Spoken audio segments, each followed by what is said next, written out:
Assalamualaikum warahmatullahi wabarakatuh. Kembali lagi di channel Salam Populer.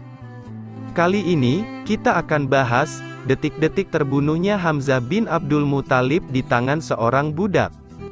Jangan lupa like, comment, and subscribe, serta bagikan video ini agar bermanfaat buat semua.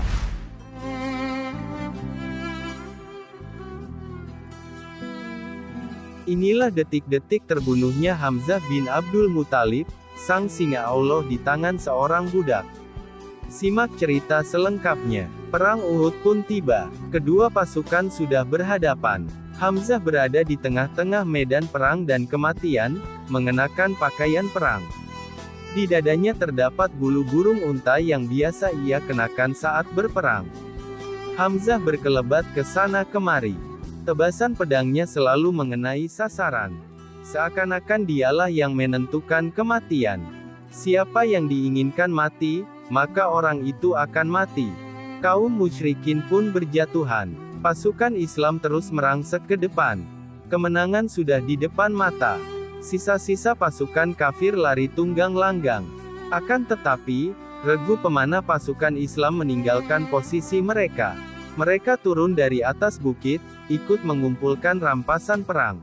Seandainya saja mereka tidak meninggalkan posisi mereka sehingga pasukan berkuda musuh tidak punya kesempatan menyerang pasukan Islam, tentu perang Uhud menjadi kuburan massal bagi orang-orang kafir Quraisy, bahkan kuda dan unta mereka. Saat itulah, pasukan berkuda menyerang pasukan Islam dari belakang hingga mereka jadi bulan-bulanan pedang yang berkelebetan. Kaum muslimin kembali mengatur barisan, bahkan sebagian pasukan sudah meletakkan senjata mereka ketika melihat pasukan musuh lari tunggang langgang. Akan tetapi, serangan pasukan berkuda musuh sangat cepat. Hamzah melihat bahaya yang sedang terjadi. Ia kerahkan semua kekuatan dan semangatnya untuk mengatasi situasi itu. Ia menjaring ke kiri dan ke kanan, ke depan ke belakang. Sementara itu, Wahsy terus mengintainya. Menunggu kesempatan yang tepat untuk melemparkan tombaknya ke tubuh Hamzah, marilah kita dengarkan Wahsy bercerita. Aku seorang Habsyi. Aku mahir melempar tombak dengan teknik Habsyi, hingga jarang sekali lemparanku meleset. Ketika orang-orang mulai berperang, aku mencari-cari Hamzah. Aku melihatnya di tengah medan perang menerjang ke sana kemari. Tidak seorang pun mampu berhadapan dengannya. Demi Allah, aku bersiap-siap membidiknya.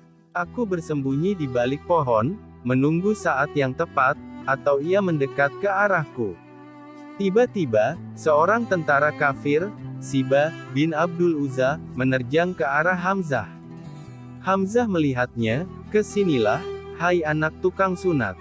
Lalu Hamzah menebaskan pedangnya, dan tepat mengenai leher Siba. Ini kesempatan yang tepat, pikirku. Aku arahkan tombakku, lalu aku lemparkan ke arahnya, dan tepat mengenai punggung bagian bawah hingga tembus ke bagian depan. Ia berusaha mengejarku, tapi ia roboh dan meninggal. Aku mendekati mayatnya. Aku ambil tombakku. Aku kembali ke perkemahan dan beristirahat. Tugasku sudah selesai, membunuh Hamzah untuk kebebasanku. Sesampainya di Mekah aku pun dibebaskan dari perbudakan. Aku tetap bermukim di sana sampai Rasulullah memasuki Mekah pada peristiwa Fatu Mekah. Aku lari ke Taif. Ketika perwakilan warga Taif menghadap Rasulullah untuk masuk Islam, aku kebingungan, mau lari kemana, Syam, Yaman, atau tempat lain. Demi Allah, dalam kebingungan itu seseorang berkata kepadaku, "Bodoh kamu. Demi Allah, Rasulullah tidak akan membunuh orang yang masuk Islam." Aku pergi ke Madinah untuk bertemu Rasulullah Shallallahu Alaihi Wasallam. Di Madinah, aku langsung berdiri di depannya dan mengucapkan syahadat. Beliau bertanya, "Apakah kamu ini Wahsy?" "Benar ya Rasulullah," jawabku. Beliau bersabda, "Ceritakanlah kepadaku bagaimana kamu membunuh Hamzah." Aku pun bercerita sampai selesai. Setelah itu, beliau bersabda, "Keterlaluan kamu ini. Mulai sekarang, jangan perlihatkan wajahmu di depanku." Sejak saat itu, aku selalu menghindar dari Rasulullah agar beliau tidak melihatku, Hingga Allah memanggilnya, ketika kaum muslimin pergi untuk menghentikan pemberontakan Musailamah penguasa Yamamah, aku ikut serta dengan membawa tombak yang dulu kugunakan untuk membunuh Hamzah.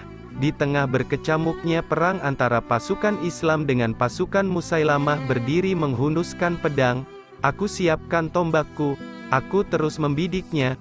Ketika ku perkirakan sudah tepat, maka ku lemparkan tombakku sekencang-kencangnya, dan tepat mengenai sasarannya. Jika dulu tombak ini kugunakan untuk membunuh orang terbaik, Hamzah, maka sekarang kugunakan untuk membunuh orang terburuk, Musailamah. Aku berharap Allah mengampuni dosaku. Semoga bermanfaat. Assalamualaikum warahmatullahi wabarakatuh.